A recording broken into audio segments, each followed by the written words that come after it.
Hello my friends, welcome to Tally ERP 9 tutorial once again. आज मैं आपको कॉस्ट कैटेगरी और इसको टैली में कैसे इंप्लीमेंट करते हैं उसके बारे में बताऊंगा। जैसा कि आप सभी लोग जानते हैं कि हर एक ऑर्गेनाइजेशन और कंपनी में हमें अलग अलग रिपोर्ट्स की आवश्यकता होती है, जैसे कि फाइनेंशियल रिपोर्ट और स्टेट्यूटरी रिपोर्ट्स। फाइनेंशियल रिपोर्ट जैसे balance sheet and profit and loss होता है। स्टेट्यूटरी रिपोर्ट्स जैसे कि हमारी एक्साइज, सेल टैक्स, पीएफ, उन सभी के लिए रिक्वायरमेंट होती हैं जो कि हमको बुक्स ऑफ अकाउंट से मिल जाती हैं। उनको प्राप्त करने के लिए हमको अकाउंटिंग मास्टर्स जैसे ग्रुप और लेजर्स बनाने पड़ते हैं और इन्वेंट्री मास्टर्स बनाने पड़ते हैं जैसे कि stock group, stock category, stock items and so on. तो जब हम वाउचर एंट्री करते हैं सारी की सारी, तो हमको अंत में जाके एक पर्टिकुलर पीरियड के लिए सारी की सारी रिपोर्ट मिल जाती हैं। मैनेजमेंट को इंटरनल कंट्रोल के पर्पस के लिए अलग से कुछ रिपोर्ट्स चाहिए होती हैं। जनरल बुक्स ऑफ अकाउंट्स होती हैं, उनसे उन सबको नहीं मिल पाती हैं। उसके लिए एक अलग से ऑप्शन होता है cost category and cost centres. उसके द्वारा हम अपनी कंपनी या अपनी ऑर्गेनाइजेशन के डिपार्टमेंट वाइज, पर्सन वाइज और डिवीज़न वाइज और अलग से भी हम कोई ग्रुप बना के भी उनका कॉस्ट एंड इनकम असरटेन कर सकते हैं कि पर्टिकुलर थिंग पर कितनी कॉस्ट आ रही है, कितनी हम उसे इनकम है, हमारी कंपनी के लिए उसके लिए फ़ायदा है या नहीं। जैसे कि डिपार्टमेंट वाइज अगर देखेंगे तो एक ऑर्गेनाइजेशन में अकाउंट्स होता है, एडमिन, सेल्स, इंजीनियरिंग, मैन्युफैक्चरिंग, अलग अलग डिपार्टमेंट होते हैं। हम चाहते हैं कि अकाउंट्स वाले पे पता चले कि भाई अकाउंट डिपार्टमेंट पे हम लोग कितना खर्च कर रहे हैं, एडमिन पे कितना खर्चा हो रहा है, सेल्स पे कितना खर्चा हो रहा है। तो ये सारा का सारा जो भी हमको रिपोर्ट चाहिए होती है वो हमारा cost centre and cost category option से हमको मिल सकती है। मैंने यहाँ पर एक एग्जांपल बनाने की कोशिश की है जिससे कि आपको ये जल्दी से समझ में आ जाए। यहाँ पर मैंने एक चार्ट बनाया है जो कि cost centre with cost category है। कॉस्ट कैटेगरी के में मैंने 3 अलग अलग डिविज़न्स को ले लिया है। सपोज़ कीजिए किसी कंपनी में अलग अलग डिविज़न्स हैं। एक जनरल डिवीज़न है। इस जनरल डिवीज़न के अंदर में हेड ऑफिस हैं, उनके ब्रांच हैं, फैक्ट्रीज़ हैं। लेकिन जनरल डिवीज़न में क्या आता है, जो कि एक जैसे अकाउंट्स डिपार्टमेंट होता है। अकाउंट डिपार्टमेंट हर एक डिवीज़न के लिए काम करता है, एक पर्टिकुलर डिवीज़न के लिए काम नहीं करता है। ऐसे ही एडमिन डिपार्टमेंट है। एडमिन डिपार्टमेंट भी जो भी है वो हर एक डिवीज़न के लिए काम करता है, एक पर्टिकुलर डिवीज़न के लिए काम नहीं करता है। तो जितनी भी एक पर्टिकुलर पीरियड में, सपोज़ कीजिए पर मंथ या पर क्वार्टरली, इनके ऊपर जितनी भी कॉस्ट असरटेन होती है उनको उन अलग डिवीजन्स, जो कि हमारी ये मेन डिवीजन्स हैं, क्योंकि अकाउंट्स और एडमिन से हमको कोई इनकम नहीं मिलती है। इनकम हमारी कहाँ से होती है, यूनिटरी प्रोडक्ट और प्रोजेक्ट्स, जो भी हमारा मेन ट्रेडिंग या मैन्युफैक्चरिंग का जो भी हमारा बिजनेस है उससे मिलता है। तो इनके ऊपर जितनी भी कॉस्ट आती है उसको उनकी सेल्स या कोई एक हम अपना रूल ले लेते हैं, उसके अकॉर्डिंगली उसको प्रोपोर्शनेट उनके ऊपर हम लोग डाल देते हैं, उनके ऊपर चला जाता है वो सारा का सारा। तो ऐसे ही मैंने यहाँ पर एक डिवीज़न बनाई है जनरल डिवीज़न, दूसरी है यूनिटरी प्रोडक्ट डिवीज़न, तीसरी है project division. Unitary product division के अंदर में मैंने कॉस्ट सेंटर के ग्रुप बनाए हैं, UPD area A, UPD area B. इसको मैंने एरिया वाइज बना दिया है। अब हम चाहते हैं कि हमें पर्टिकुलर एरिया की सेल्स का पता चल जाए।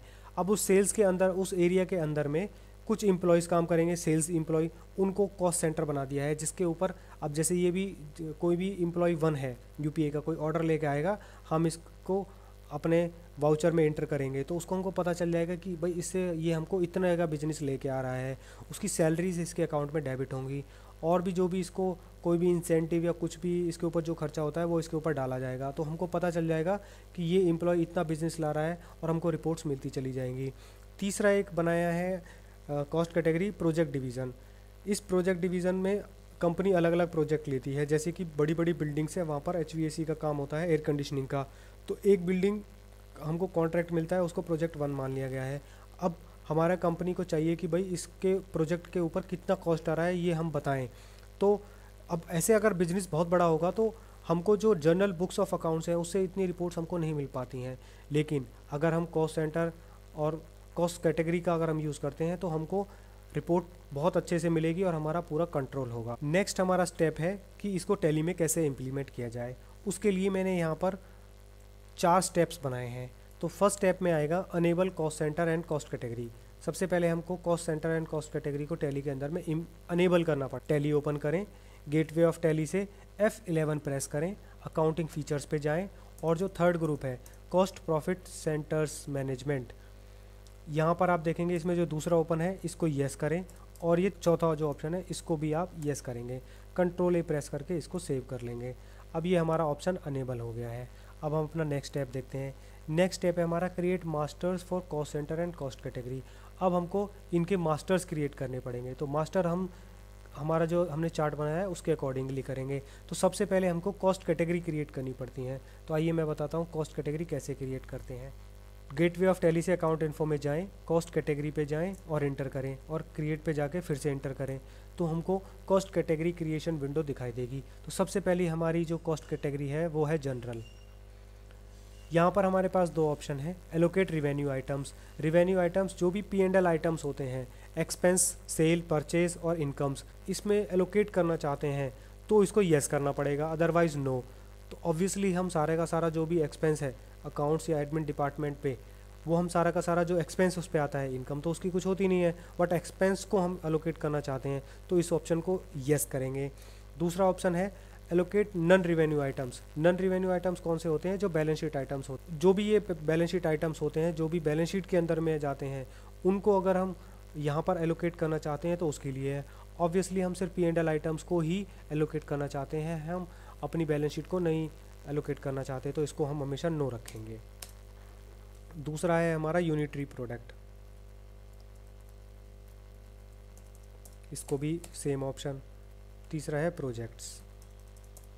ये हमारी कैटेगरी बन गई। एस्केप बटन दबा के हम वापस जाएंगे। उसके बाद में हम कॉस्ट सेंटर्स बनाएंगे। तो कॉस्ट सेंटर्स में हम सबसे पहले देख लेंगे, हमारा कॉस्ट सेंटर्स है head office, accounts and admin. ये हमारे के सारे जो तीनों हैं ये मेन ग्रुप है हेड ऑफिस, उसके अंदर में दो ग्रुप सब ग्रुप हैं accounts and admin, and then ये मेन कॉस्ट सेंटर्स हैं एम्प्लॉय 1 2 3 ऐसे करके हमने बना लिया है। अब सबसे पहले बैक स्पेस बटन दबा के वापस जाएंगे, अपना कैटेगरी चूज़ करेंगे। तो कैटेगरी है हमारी जनरल, उसमें हम डालेंगे अकाउंट्स और एडमिन। ये हमारा हो गया तैयार। अब जनरल के अंदर में हमको मेन हमारे जो कॉस्ट सेंटर्स हैं वो बनाने हैं। सो पहला है अकाउंट्स एम्प्लॉय 1, यहाँ पर हमको ये अंडर अकाउंट्स में डालना है।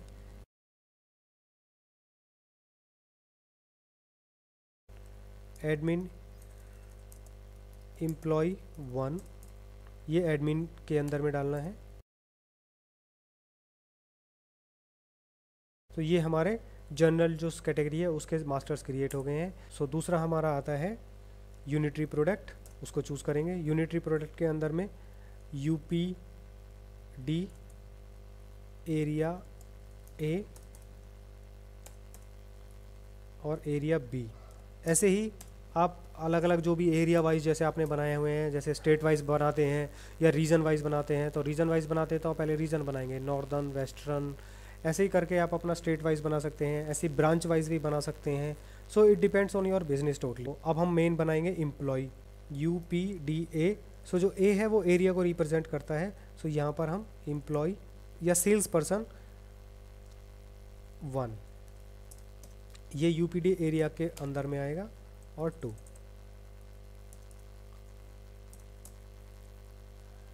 अब जो है यहाँ पर चौथा ये है B, ये एरिया B को रिप्रेजेंट करता है। सो एम्प्लॉय 1 ये एरिया B के अंदर में हम लोग डाल लेंगे, कंट्रोल R 2 ये एरिया B के अंदर में।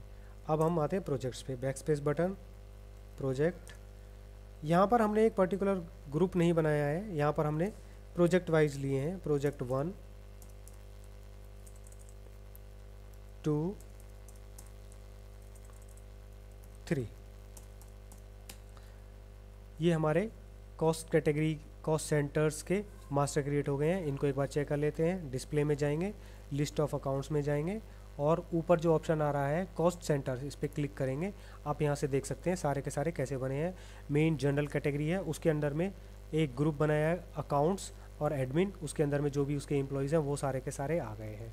ऐसे प्रोजेक्ट्स ये सब हैं। अब आप एक बात और बताता हूँ। अब मैंने यहाँ पर जैसे सबसे छोटी कैटेगरी ये बनाई है ACC एम्प्लॉय 1। अब ज़रूरी नहीं है कि आप ये बनाएं, आप सिर्फ डालते हैं कि भाई सीधा आप जितनी भी सैलरी अकाउंट डिपार्टमेंट के एम्प्लॉय होते हैं आप टोटल करते हैं उनका और अकाउंट्स में डाल सकते हैं। तो ये तो फर्दर डिटेल्स के लिए है कि आपको कैसी रिक्वायरमेंट होती है। तीसरा स्टेप है enable cost centres in masters ledgers. अब तीसरे स्टेप के अंदर में हमारे जो भी अकाउंटिंग मास्टर्स हैं उनको अल्टर करना पड़ेगा। अगर आपने पहले से ही बनाए हुए हैं, अगर आप न्यू क्रिएट करते हैं तो उसमें ऑप्शन आएगा सेलेक्ट करने के लिए। सो हमको मेन 4 लेजर होंगे, purchase, sales, income and expense, उन सारों को करना पड़ेगा। इसे अकाउंट इन्फो पे लेजर्स देन क्रिएट, सबसे पहले हम परचेज लेजर बनाएंगे। Purchase VAT at 12.50%, purchase inventory values are affected, अगर आप इन्वेंट्री मेंटेन करते हैं, अदरवाइज ये ऑप्शन ही नहीं आएगा। Next cost centres are applicable, इसको यस करना है, ये मेन ऑप्शन है। उसके बाद में used in VAT report, yes, ये हमारी परचेज है 12.5%, यस यस यस, ये हमारी बन गई। अब purchase central at 12.50%, purchase yes, cost centres yes, VAT return yes, interstate purchase 12.5%, yes yes yes yes हो गया।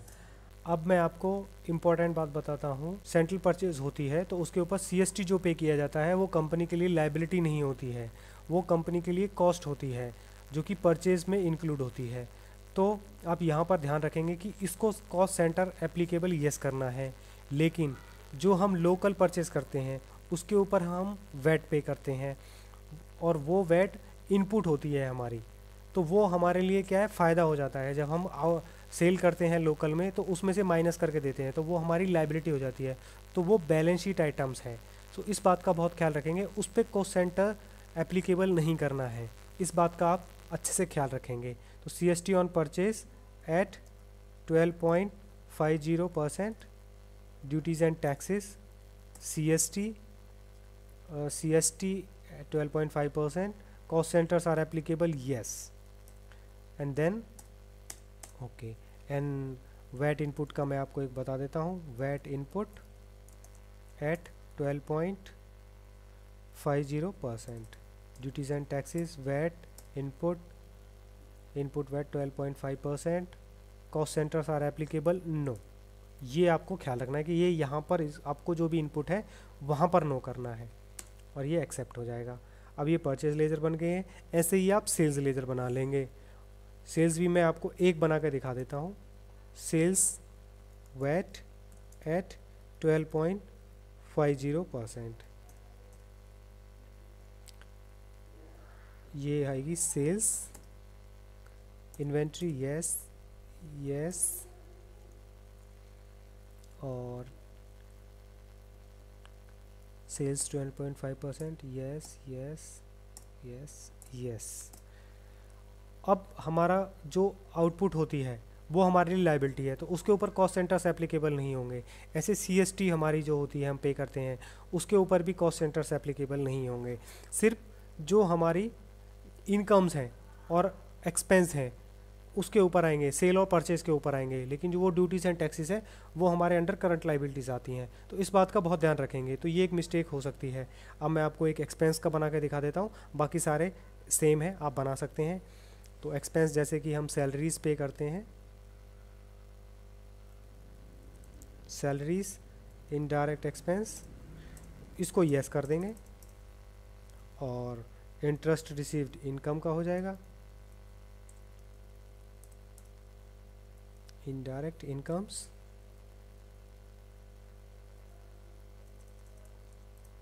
तो इस तरह से आप अपने सारे के सारे लेजर को अल्टर कर लेंगे। अब मैं नेक्स्ट ट्यूटोरियल में आपको बताऊंगा सबकी एंट्री करके, परचेज, सेल्स, और हम जब पेमेंट करते हैं एक्सपेंस की या जनरल करते हैं, या हम जब भी कभी रिसिप्ट करते हैं कोई भी, जिससे कि हमारी इनकम और एक्सपेंस पे इफ़ेक्ट होता है। So thanks for watching the video. Thanks for watching the video. अगर आपको मेरा ट्यूटोरियल पसंद आया है तो प्लीज़ इस वीडियो को लाइक करें और मेरा चैनल सब्सक्राइब करना भी ना भूलें। अगर आपका कुछ क्वेरी है तो प्लीज़ मुझे कमेंट करें और मुझे पर्सनल मैसेज भी आप भेज सकते हैं। मैंने एक फेसबुक पेज भी बनाया है, उस पर जाके उसको प्लीज़ लाइक करें, और मैंने एक ब्लॉग बनाया है जो कि कम्प्लीटली हिंदी में रिटन है, उसका एड्रेस भी आप नीचे देख सकते हैं। सो आप वहाँ पर विज़िट करें और लेटेस्ट अपडेट को पाएँ। So thanks once again.